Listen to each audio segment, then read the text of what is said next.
Bueno, estoy llegando un poquito tarde a la catequesis, pero yo les agradezco la paciencia.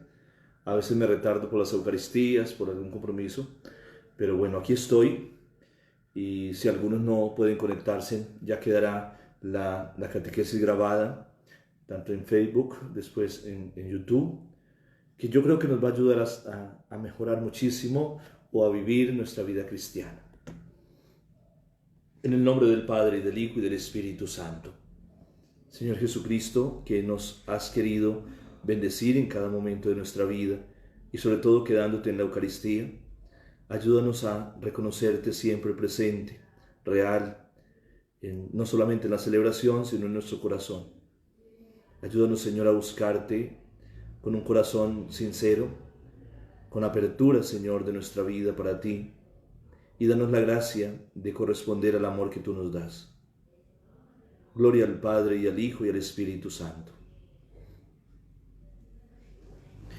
Hace 8 días habíamos quedado hablando de esa espiritualidad eucarística, que yo no sé si habrá una tercera parte, pero al menos esta es la segunda. Pero tal vez podamos hablar de frutos de la Eucaristía. Yo creo que es un tema el cual debemos profundizar muchísimo, porque lo necesitamos. Necesitamos mucho conocer de Dios, saber de Dios y entender que el Señor está allí para bendecir y que a veces no nos dejamos bendecir por Él.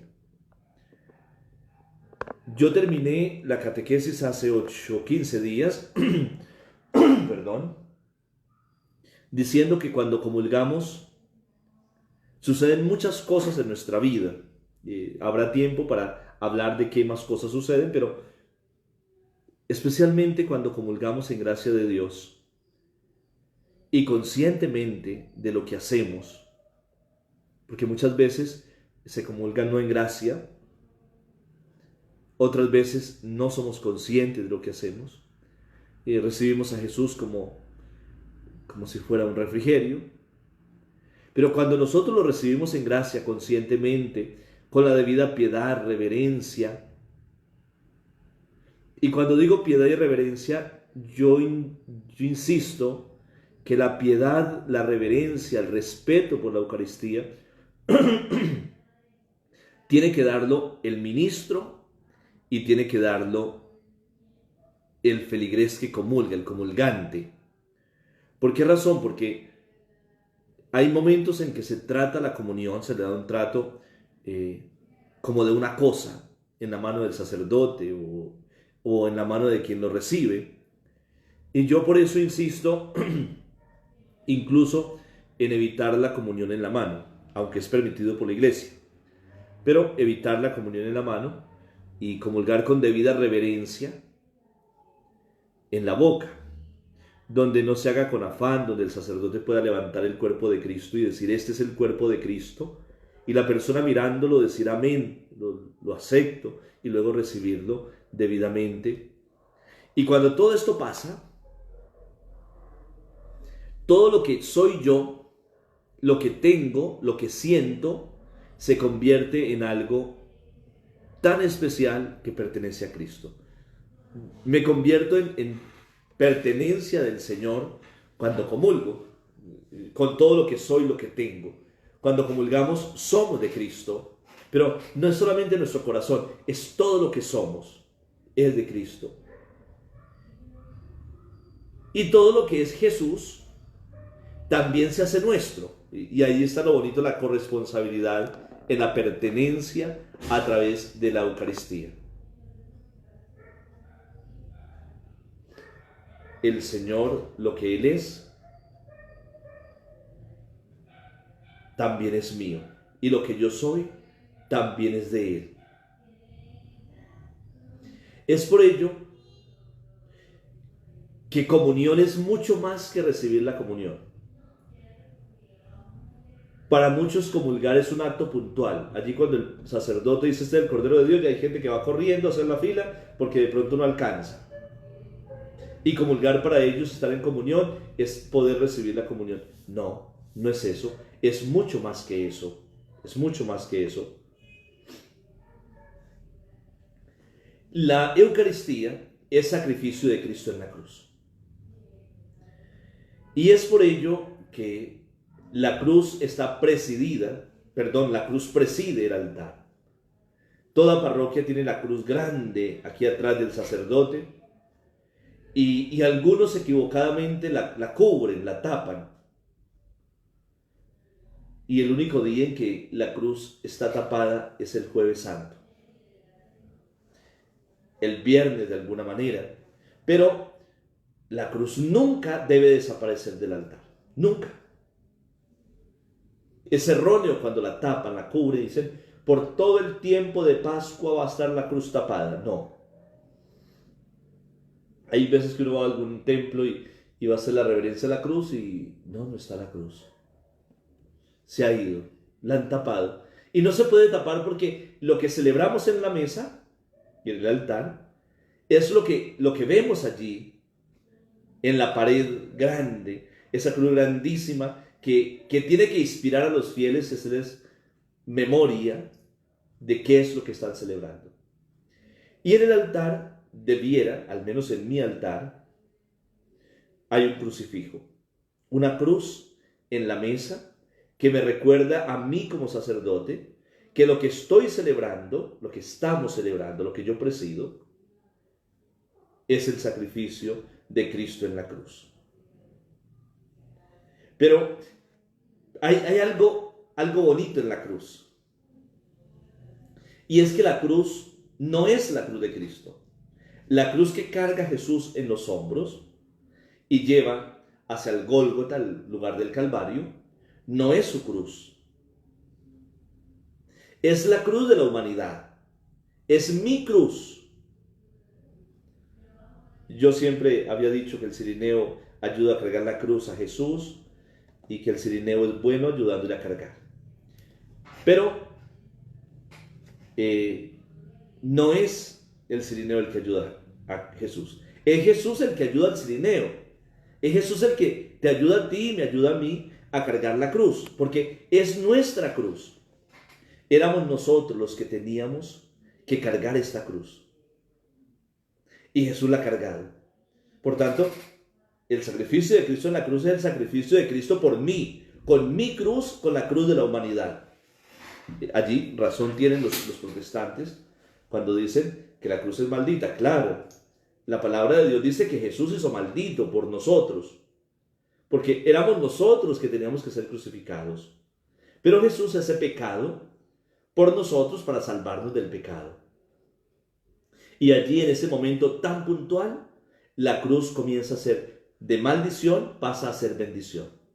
Pasa a ser el rostro del amor, la cruz. Pero es muy bonito que ustedes comprendan que la cruz de Cristo está colgado no de su cruz, es de nuestra cruz, es de la cruz que merece la humanidad. Esa cruz grande, pesada, es nuestra cruz. Y Cristo viene en nuestra ayuda a cargar la cruz con nosotros, a alivianar la cruz, a alivianarnos el peso. Es muy importante entenderlo. La Eucaristía es sacrificio. Y es sacrificio porque Jesús se da totalmente, sin reservas, y lo hace a través de la cruz, con sufrimiento. Por eso, aquella persona que quiera amar sin sufrir, pues no está amando. Y la persona que vive realmente la Eucaristía está dispuesto a sufrir por sus hermanos. Por eso la espiritualidad de la Eucaristía es espiritualidad de cruz. Es espiritualidad de sacrificio. Es más, yo personalmente creo que Jesús en cada Eucaristía, que además es única, sino que se actualiza en cada Eucaristía, Jesús sigue salvándonos de la muerte. Porque es que yo el domingo decía, Dios es intenso. Dios, uno le cierra la puerta y Él golpea. Y le cierra la puerta y golpea. Él insiste. Así como el Señor insiste en salvarnos, los hombres por nuestra testarudez insistimos en perdernos. Y por eso cometemos tantos pecados y por eso nos distanciamos. Y el Señor sigue salvándonos. Sigue asumiendo la cruz por mí y por ti. Entonces, digo nuevamente, y me perdonan que yo lo repita, pero ojalá que repitiéndolo, no nos lo aprendamos, lo asimilemos, lo asumamos. Cristo es presencia real en la Eucaristía. Cristo es presencia real, no simbólica. Cristo es presencia real, más allá de la celebración. Y esto es especialísimo, porque a veces pensamos que Jesús está ahí en la Eucaristía y ya. Así lo entienden hermanos separados, protestantes, incluso los anglicanos que creen que Jesús está presente simbólicamente. Jesús no está más allá de la Eucaristía, de la celebración. Para nosotros sí, pero escuchen esto con atención. Jesús hace presencia real en la Eucaristía. Y por la Eucaristía y por la comunión, Jesús hace presencia real en nuestra vida, en nuestra historia, en nuestros hermanos. Es que, a ver, si Jesús está presente en la misa, en el acto litúrgico, la celebración, y yo lo llevo al sagrario, Jesús sigue presente en el sagrario. Pero si tú comulgas, Jesús es presencia real en ti, en tu vida. Te has hecho un sagrario y debes comportarte como un sagrario. Y al entrar en ti, entra en tu casa, entra en tu historia. Por eso la presencia real de Cristo va mucho más allá de la celebración. Y por eso la comunión es mucho más que el acto puntual de comulgar con el cuerpo y la sangre de Cristo. Comulgar es entrar en la vida de Dios, en la vida de la iglesia. Comulgar es abrirnos a una relación. Eso es comunión. Cristo vino a establecer relación con los hombres. Yo voy a la Eucaristía a relacionarme con Dios y con mis hermanos. Y cuando comulgo, entro en relación plena. ¿Qué es relación plena? Comunión.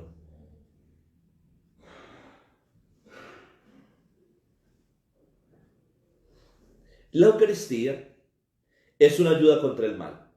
Miren, esto me pareció genial porque escuché el ejemplo de un sacerdote y lo copio, lo tomo,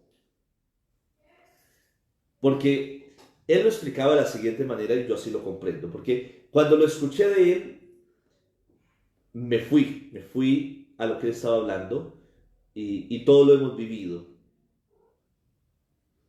Cuando íbamos a la escuela, los que somos menores, yo soy hijo menor,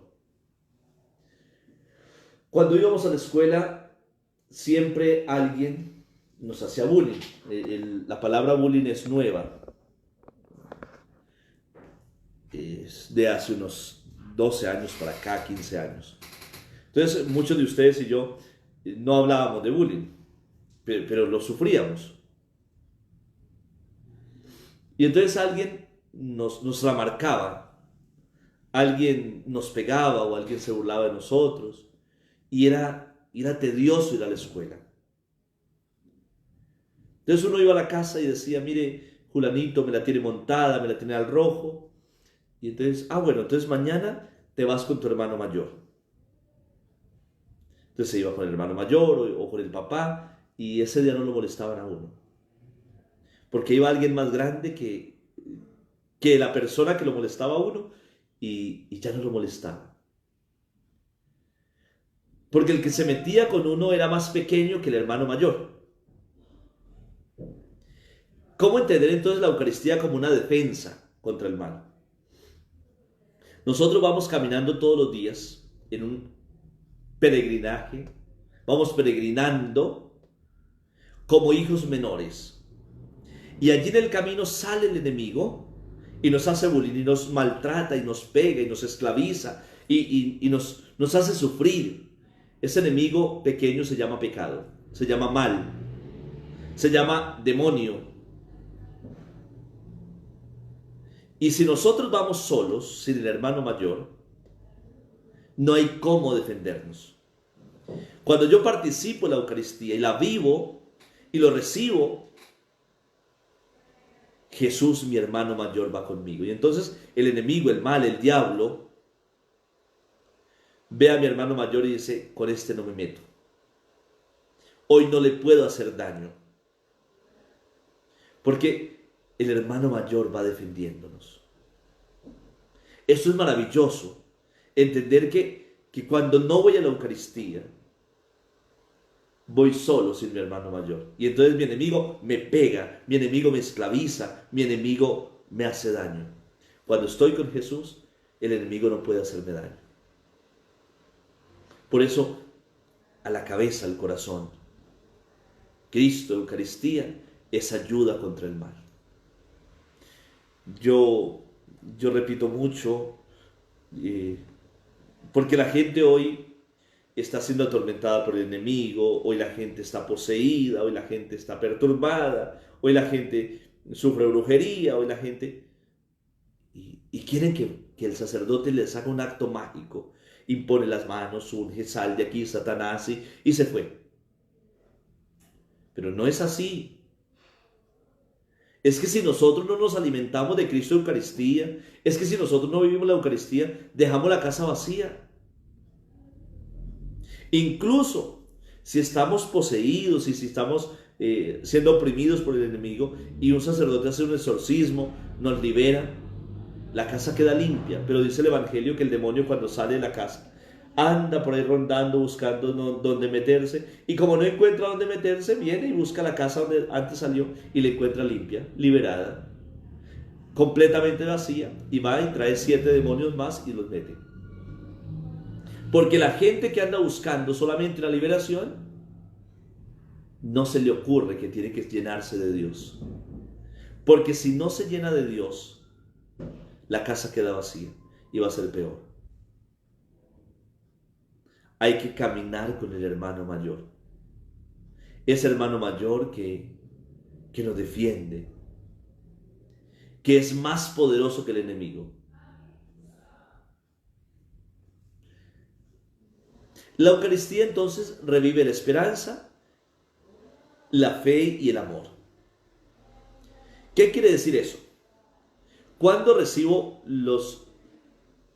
estos dones, esas virtudes teologales, el día de mi bautismo, el Señor me ha ungido y me ha regalado las 3 virtudes teologales: la fe, la esperanza y el amor.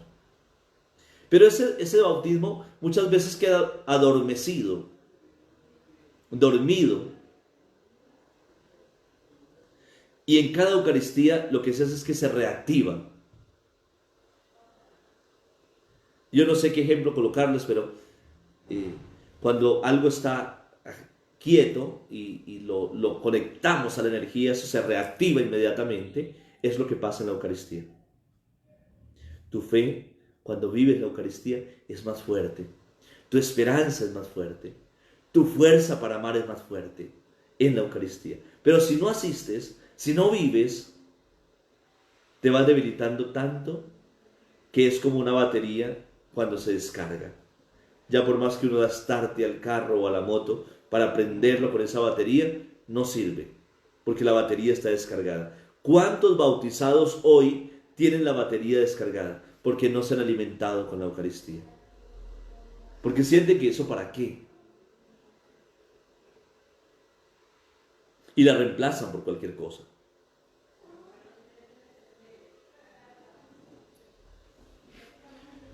La Eucaristía reaviva nuestro bautismo, reactiva los dones. Y entonces, cuando comulgamos,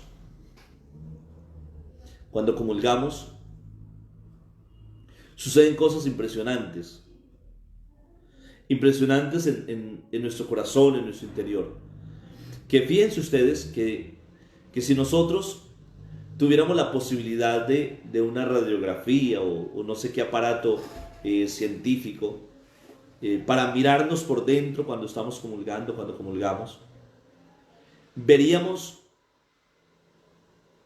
como si tuviéramos unos carbones allí dentro, apagados o humeantes al menos, que se van encendiendo, se van poniendo rojos, incandescentes,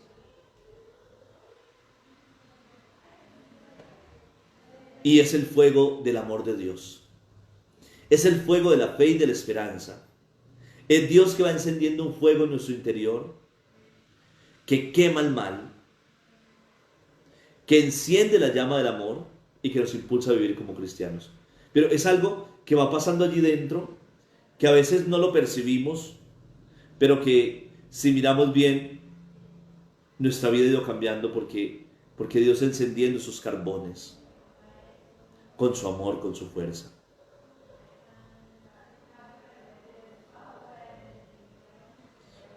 Hoy tengo un feligrés aquí escuchando la catequesis. Esta catequesis es toda virtual porque los feligreses no vienen, pero ahí está mi feligrés escuchando, interrumpiendo un poco. Bueno, no sé si hay alguna pregunta hasta ahora en esta catequesis que vamos llevando a la segunda parte de la espiritualidad eucarística.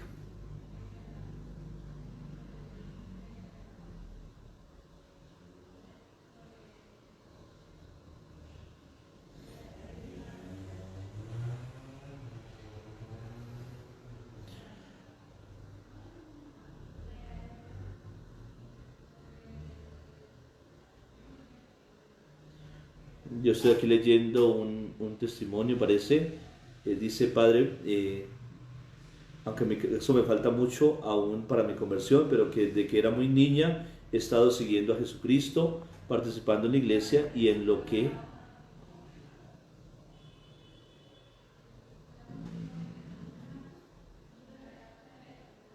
se me perdió.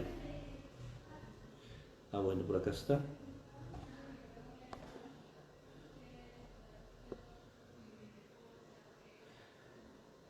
Y en lo que es. Ah, bueno, y qué bueno explicar que aunque estemos pegaditos de Dios, no nos hace inmunes a pasar por tribulación. No, porque es que yo decía ahora que Cristo se sacrifica, la Eucaristía es sacrificio de Cristo en la cruz, y quien viene a la Eucaristía, quien participa en la Eucaristía, asume el dolor de Cristo, ese dolor redentor de Cristo, se deja amar por Él, pero se convierte también en otro que ayuda en la redención del mundo.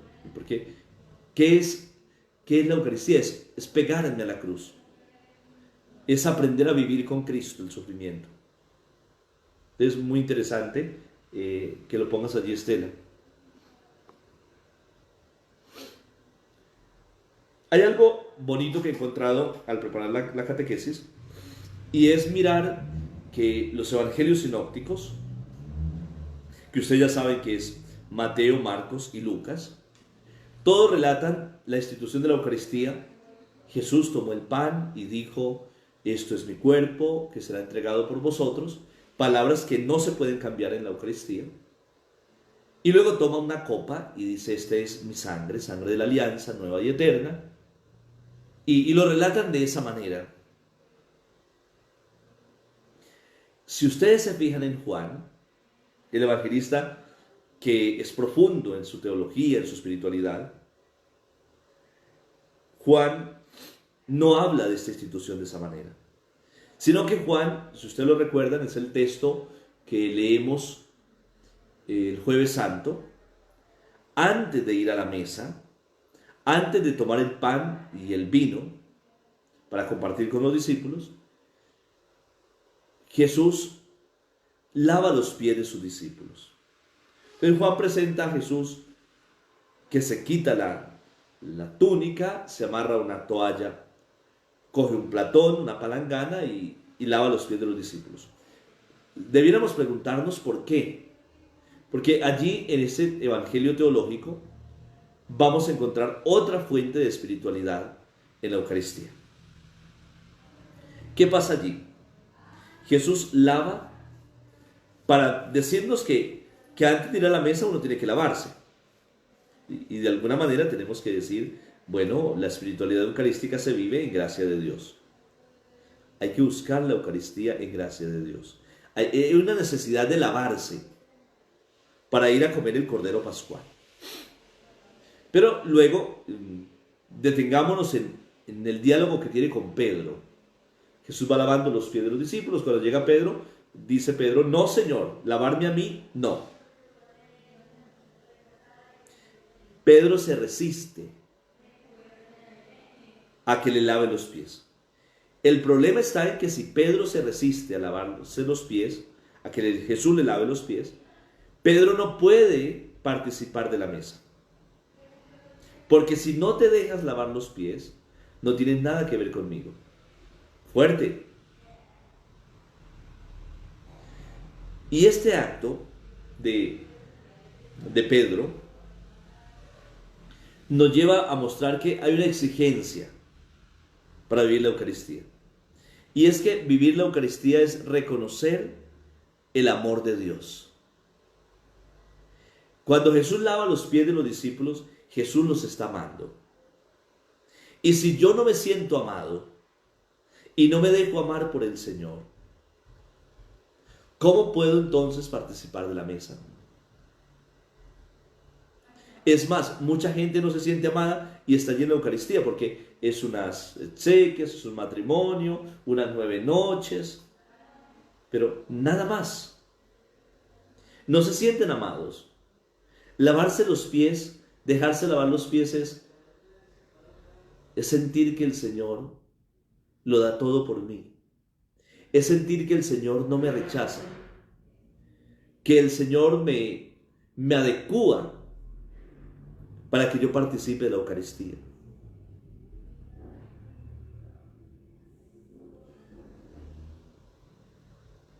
El lavatorio de pies me recuerda que yo soy débil. Que yo soy débil. Y si soy débil, no soy digno. Y ojo con esto. Porque nadie es digno de la Eucaristía. No vaya a ser que alguien que se acaba de confesar ha recibido el perdón en la absolución y diga, ya me confesé, por tanto ya soy digno. Y yo le digo, usted que se acaba de confesar es un poquito menos digno que los demás. Pero sigue siendo indigno por tu condición de pecador. Sigue siendo indigno. Nadie es digno. Como nadie es digno, todos tenemos que pasar por el lavatorio de pies. Esa es la habilidad humana, que me permite entonces que vea la Eucaristía como un don plenamente gratuito, completo, gratuito. Me tengo que dejar lavar. Pasar por el perdón. Y ese pasar por el lavatorio de pies es descubrir que el Señor me da fuerzas para perdonar. Por eso, el primer banquete que yo personalmente veo en la Eucaristía es el banquete del perdón. Que muchos se lo pierden. No importa que lleguemos tarde, lo importante es que escuchemos el Evangelio o llegan y dicen, bueno, al menos alcancé a comulgar. ¿Y el resto de banquete dónde quedó? ¿El lavatorio de pies dónde quedó? Es que si Juan es el evangelista más profundo, por algo lo puso allí, para que nosotros descubramos una espiritualidad eucarística fuerte desde antes de ir a la mesa, desde antes de ir a la misa, que es la mesa. Entonces muchas veces pensamos que voy a la Eucaristía porque yo amo la Eucaristía. Pienso en amar la Eucaristía. Pero lo que debo hacer primero antes de participar de ella es dejarme amar por Cristo. Disfrutar del amor de Dios.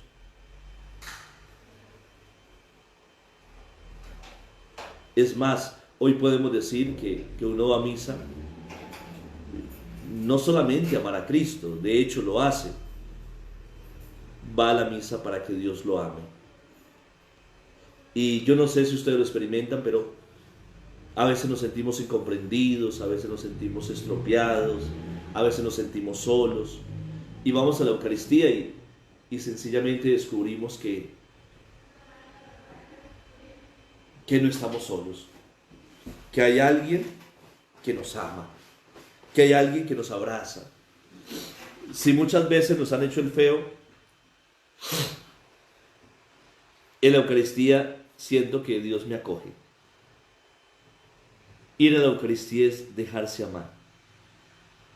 Y cuando uno va a la Eucaristía, tiene que abandonarse, tiene que darse la oportunidad, tiene que permitirse ser amado. Y si nosotros no somos dignos, la indignidad viene dada por el pecado. Y el pecado es enfermedad. Y recuerden ustedes, misericordia quiero y no sacrificios. Y cuando los fariseos critican a Jesús porque está sentado en la mesa con Mateo y todos los publicanos, él dice, no han aprendido que no son los sanos los que necesitan el médico, sino los enfermos. Y entonces podemos decir hoy claramente, la Eucaristía es medicina para el enfermo, es antídoto contra la enfermedad. La Eucaristía es remedio contra el pecado.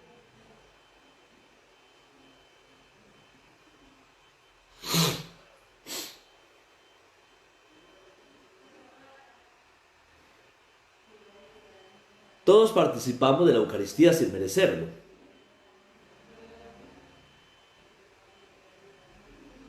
Allí están colocando testimonios de lo que va obrando la Eucaristía. Pero mire, todos lo recibimos sin merecerlo. El problema es que vayamos a la Eucaristía sin ser conscientes de que no lo merecemos, sin ser conscientes de nuestra debilidad. Por eso, pasar por el lavatorio de pies significa, vengo a la Eucaristía siendo débil. Aquí no estoy sano. San Pablo llamaba a los miembros de la iglesia los santos de Corinto, los santos de Éfeso. Yo prefiero decir que la iglesia, aunque es santa, que también es pecadora, es el grupo de cristianos que, asumiendo la fe en Cristo, siendo pecadores, van caminando en la lucha continua en la búsqueda de la santidad.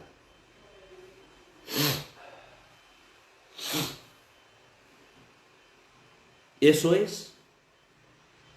Cuando yo me revisto y voy a la Eucaristía a celebrarla, a presidirla, no es, porque es que yo soy el sacerdote y porque yo soy el más digno de todos. No, yo soy el más indigno. Yo soy el más débil, que por gracia, por misericordia de Dios, puedo presidirla. Y cada vez que levanto el pan consagrado, yo le doy gracias a Dios, porque se vale de estas manos imperfectas, de este ser imperfecto, para bajar al pan consagrado y para alimentar a su pueblo y para alimentarme a mí. Pero soy consciente de mi debilidad. Y cuando le digo a los fieles, si ya asistió esta mañana a la misa y asistió a la segunda misa en la tarde y la vives bien, puedes comulgar, le estoy diciendo, tú eres tan débil que necesitas la Eucaristía. Y si esta es la última Eucaristía, recíbela, porque estás recibiendo más medicina. Es que yo celebré hoy 4 Eucaristías. Comulgué 4 veces. Es que el Padre Aldemar, él es más santo y entonces por eso recibió 4 veces la Eucaristía. No, soy el más débil y por eso necesito más de Dios. Comulgar no es signo de que soy el más santo, no, soy el que más necesito. Cuando nosotros aprendamos esto, nos vamos a dar cuenta que es genial cuando vemos la Eucaristía de esa manera.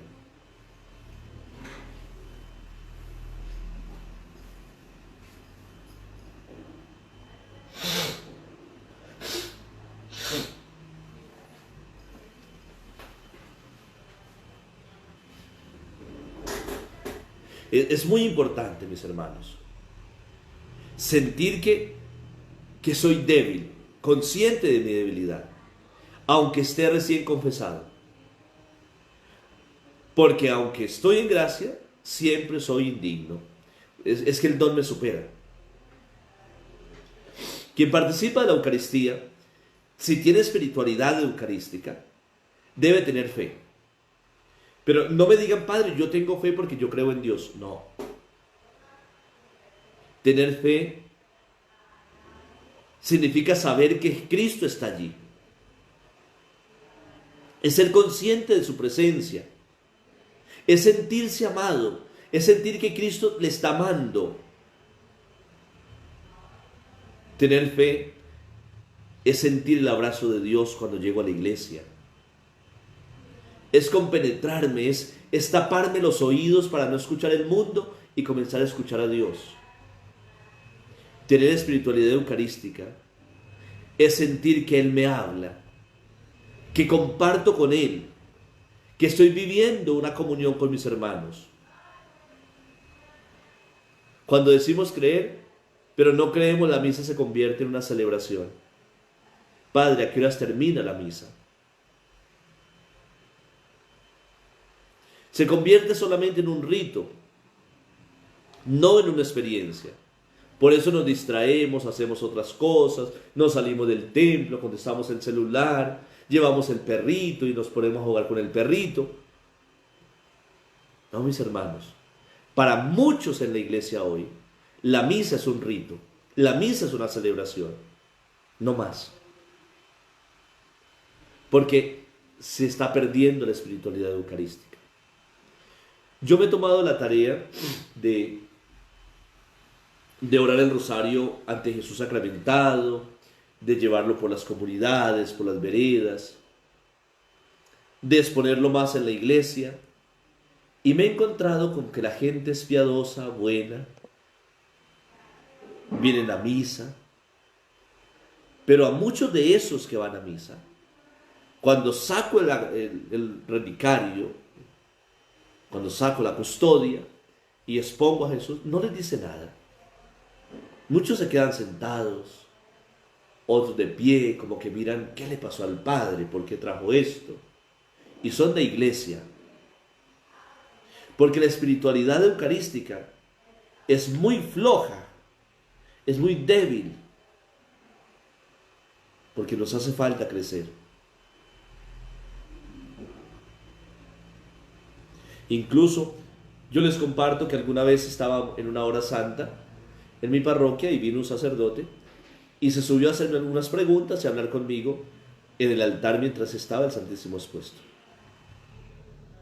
Y allí vemos el talante, la grandeza de la crisis de fe, de la crisis eucarística que estamos viviendo.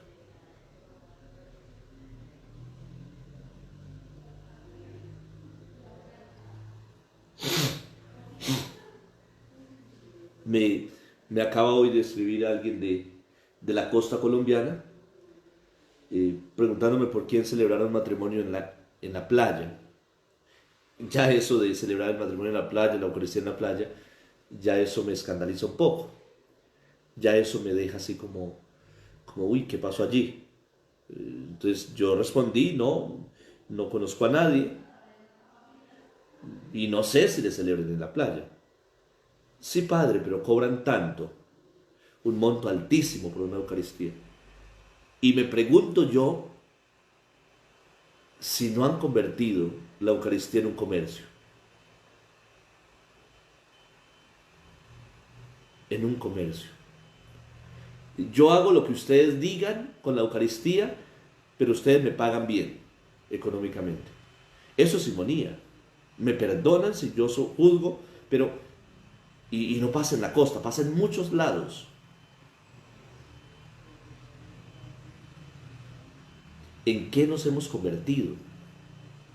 ¿Y en qué hemos convertido la Eucaristía, la presencia de Cristo? Porque la espiritualidad está fallando. Porque a veces hacemos cosas y cosas en la iglesia, pero eucarísticamente no estamos bien.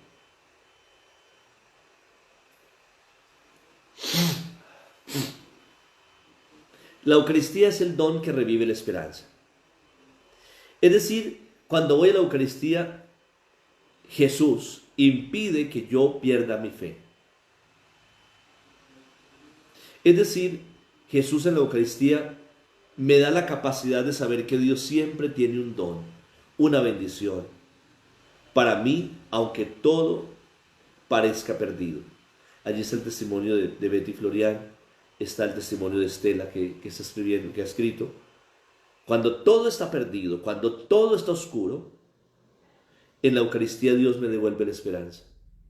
Pero la esperanza no es ese sentimiento positivo, no es eso de ser optimista, no, eso no es esperanza. Esperanza es que Dios me da la capacidad de saber que Él lo puede todo, que Él puede sacar bendición de donde yo pienso que hay vaciedad. La esperanza es saber que Dios siempre tiene algo para mí.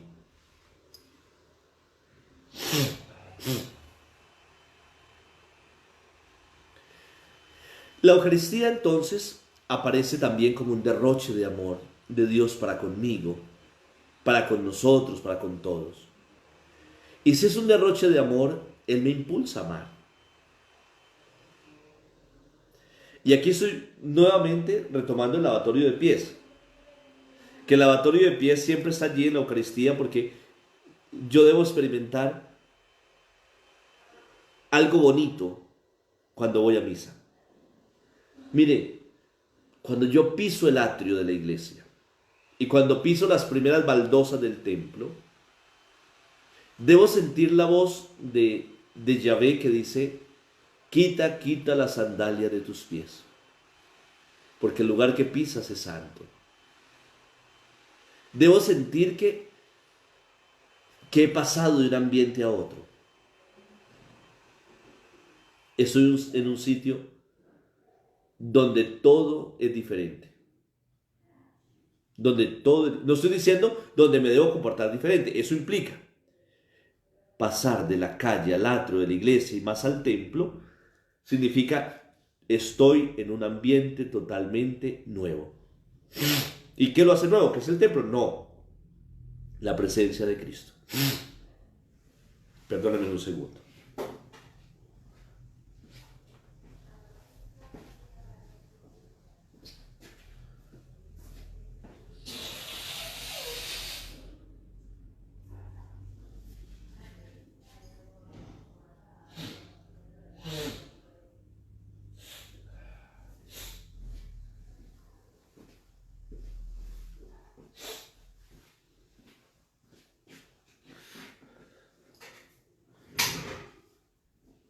La Eucaristía entonces me permite salir de mí para encontrarme con el otro en mayúscula. Salir de mi egoísmo para encontrarme con Cristo, que es el otro. Por eso he insistido, ir a la Eucaristía es ir a entrar en relación con Dios. No puedo guardarme el tesoro del amor, sino que salgo con unas ganas de repartir ese amor, porque el amor no se acaba al repartir. El amor aumenta. Entonces miren que hoy he dicho muchas cosas de la Eucaristía, que ojalá ustedes vuelvan hacia ellas. La Eucaristía es perdón. Si Cristo está en la cruz y Cristo se celebra como sacrificio de cruz en la misa, Cristo en la Eucaristía está perdonando. Está perdonando.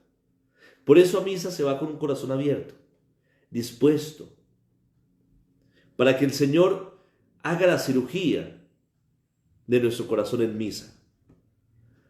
Si ustedes quieren, pueden ver la misa como el quirófano donde Dios va actuando en nosotros, donde introduce el bisturí del Espíritu Santo para abrirnos y sacarnos el mal y entrar toda la fuerza de la gracia para ser mejores.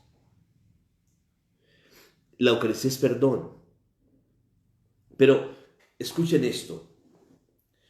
La Eucaristía no es solamente la recepción del perdón. Yo lo he explicado en algunas catequesis que el acto penitencial es perdón de pecados veniales cuando hay contrición de corazón, cuando pido el perdón con amor, por amor, no por miedo. Porque si lo hago por miedo es atracción y debo confesarme. Pero lo que estoy diciendo aquí es algo mucho más grande.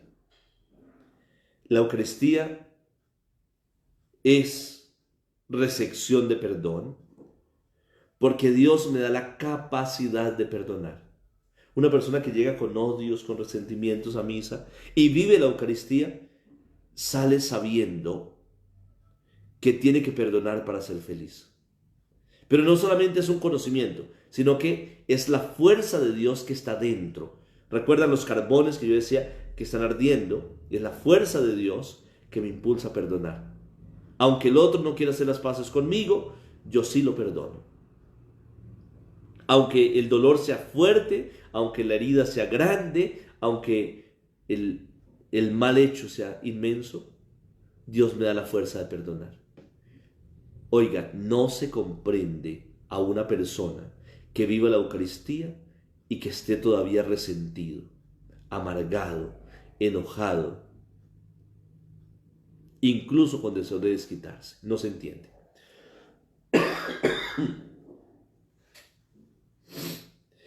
En la Eucaristía yo recibo la fuerza para aceptar al otro tal y cual es.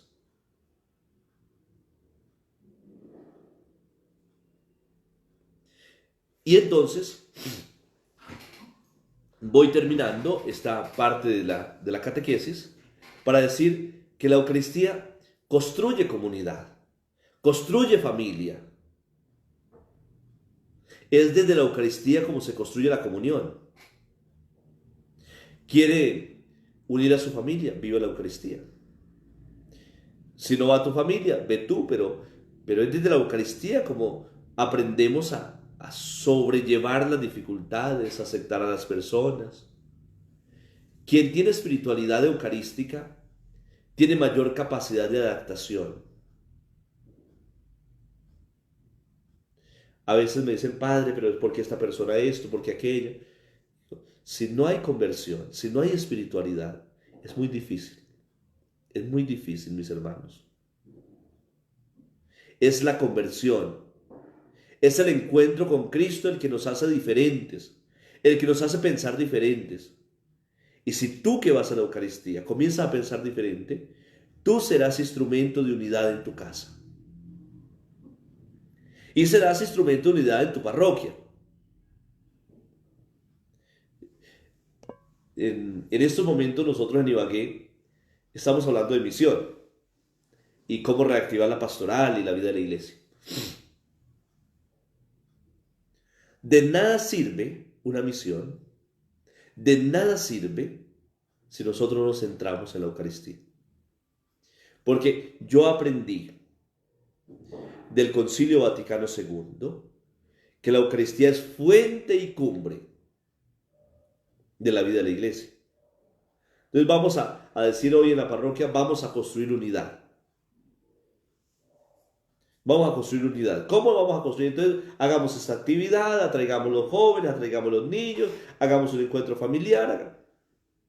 La Eucaristía es la que construye la unidad. La unidad no la construye el sacerdote, no la construye un grupo, no la construye una persona. La construye Cristo persona. La comunión es Cristo, que es unidad. La unidad se da en la Eucaristía. Podemos tener muchas actividades pastorales, pero si no nos unimos a Cristo en Eucaristía, no hay unidad en la parroquia, no hay unidad en la familia. Y cuando menos pensemos, todo se divide, todo se esparce. Y entonces, quien es instrumento de discordia, de desunión, quien va allí como entretejiendo lazos para dividir y para dañar, es instrumento del demonio. No de Dios. Porque la espiritualidad eucarística es unidad. Y yo aquí les digo con sinceridad, cuidado con los feligreses que son soberbios, cuidado con sacerdotes soberbios, arrogantes, cuidado, Porque en vez de unir están desuniendo. Y si hay división, allí está el enemigo. El enemigo trabaja y trabaja para dañar. Por tanto, la espiritualidad eucarística va mucho más allá del templo. Yo voy a decir algo que tal vez incomode, pero espero que me lo entiendan bien. Muchos tienen comportamientos eucarísticos en el templo y tienen comportamientos tan anticristianos fuera. Pongo un ejemplo, yo respeto mucho a las señoras y las que se ponen mantilla, las respeto muchísimo, me parece un acto hermoso, pero ¿qué saco yo con colocarme una mantilla tan pronto dentro del templo si no tengo espiritualidad eucarística? Y la espiritualidad va mucho más allá, va mucho más allá. Yo estoy, les comparto que yo estoy preocupado, preocupado porque hay personas que dicen ser espirituales y no aman la Eucaristía. Sacerdotes que de pronto no aman la Eucaristía, no tienen esa espiritualidad, pero en la cercanía, quizás estén allí escuchando la catequesis, qué sé yo, los ministros de comunión no tienen espiritualidad eucarística. Y si no hay espiritualidad eucarística, no deben ser ministros de comunión. Porque no son personas que llevan una encomienda. Deben tener una relación tan estrecha con Jesús de Eucaristía que el trasladar al Santísimo del Sagrario a la casa del enfermo tiene que convertirse en ellos en un privilegio donde ellos se sienten amados e inundados por el amor de Cristo. Y yo no lo estoy viendo, al menos en mi parroquia. Y eso me preocupa muchísimo. Y esa preocupación tiene unas repercusiones después en la vida pastoral. Ellos a mí no me creen, pero sí, la va a tener. Porque solamente cuando se tiene espiritualidad eucarística, se debe tener la posibilidad de tocar a Cristo con las manos. Y el ministro de comunión lo toca con las manos, debe tener espiritualidad. Porque o si no, trataría al Señor como una cosa, como un objeto. Y se hace más grande que el que lleva. Entonces yo digo, yo soy sacerdote, yo puedo manejar la Eucaristía. Cuidado. El hecho que yo sea sacerdote no me hace más grande que el don eucarístico. El hecho que yo sea ministro de comunión no me hace que yo me sirva de la Eucaristía, sino que yo soy siervo de la Eucaristía. No me hace más grande. Aquí Marta Gutiérrez me dice, sí, la mayoría de los ministros les falta humildad y piensan que están sobre los demás grupos parroquiales. Perfecto. Lo está diciendo una feligres y yo comparto, no en todos, pero sí comparto esto. Tanto el sacerdote como los ministros, como los religiosos y religiosas, somos servidores de la Eucaristía y tenemos que tener espiritualidad eucarística. Porque es que se convierte el sagrario en un granero, donde yo voy y saco y llevo y traslado el mercado a la casa del vecino. No, llevas una persona. Y si no tienes espiritualidad, no lo debe llevar. No lo debe llevar. Mire, yo les comparto estas dos catequesis que yo doy en mi parroquia sobre la Eucaristía. Mis ministros de la comunión aquí en la parroquia debieran estar ahí.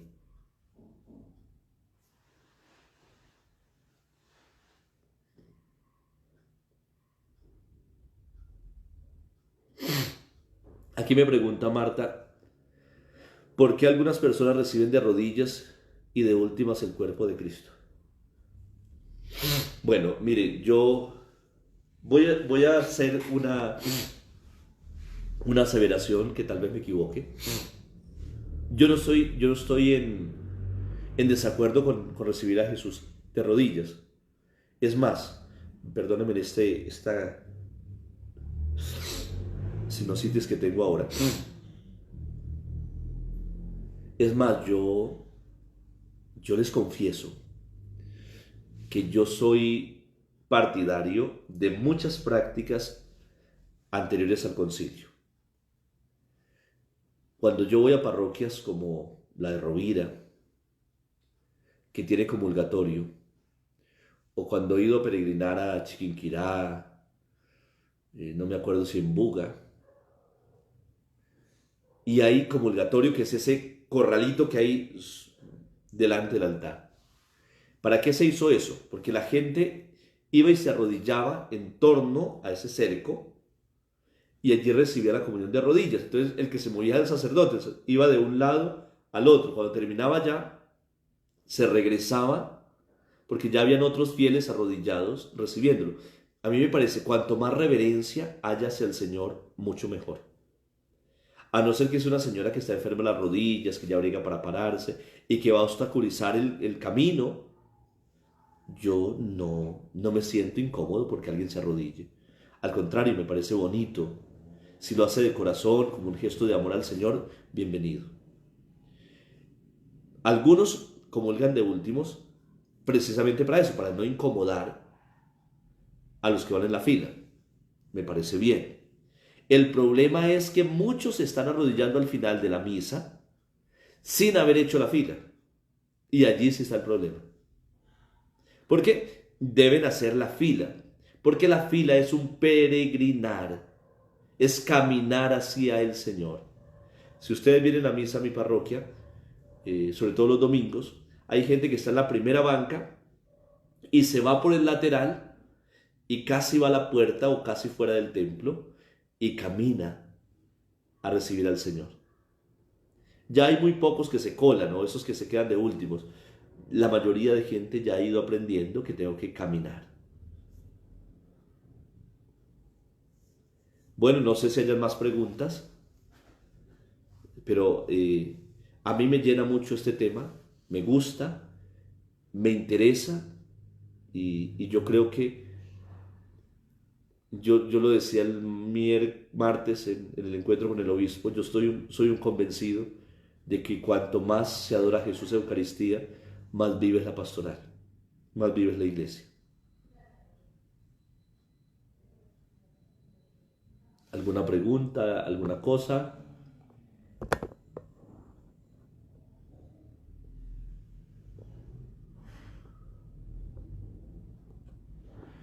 Yo solamente les agradezco el estar allí, el recibir esta catequesis, el ayudarme a propagar esa espiritualidad. No es una espiritualidad rara, es una espiritualidad eucarística. Y si nos centramos en la Eucaristía, la vida nos va a cambiar. Dios te salve María, llena eres de gracia, el Señor es contigo, bendita eres entre todas las mujeres y bendito el fruto de tu vientre Jesús.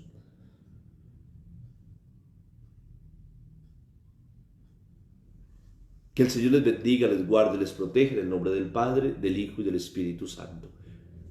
Bueno, unidos siempre en la oración, llévenme en sus oraciones. Gracias por orar por Jesús David. Gracias por orar por los sacerdotes, por las parroquias, como les he venido invitando. Y llévenme en su oración, que necesito muchísimo de ustedes.